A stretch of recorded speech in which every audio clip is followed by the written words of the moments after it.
अस्सलाम वालेकुम। 9 फरवरी इतवार का दिन और कल एक ये रिक्शों का अनोखा चोर था। आज तो पता चल रहा है कि एक बहुत बड़ा डकैत भी है और इस वक्त जिनके गोधरा पर से जो रिक्शा लेकर जिनका भागा था वो मुदई भी मौजूद है। भाई कैसे लेकर गया था ये आपका रिक्शा? आशावंदर से ये मेरे पास सवारी बन के आया था, बोला गोधरा मुस्लिम से रिपोर्ट लेके आनी है। जब गोधरा मुस्लिम पे पहुंचा तो इसने दिल पे हाथ रखा, बोला मेरा बाईपास हुआ है। तो मैं जैसे पानी लेने के लिए उतरा नीचे तो ये गाड़ी लेके मेरी भाग गया। ये गाड़ी लेकर भाग गया। और रिक्शा कितने का बेचा था इनका? 40,000 का। और कितने का था?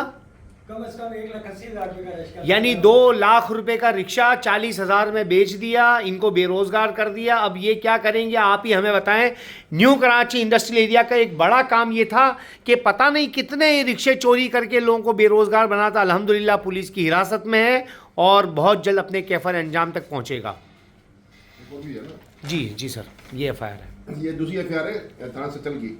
जी ये भाई आए हुए, ये दोनों सगे भाई हैं। अभी उनका भी करते हैं सर।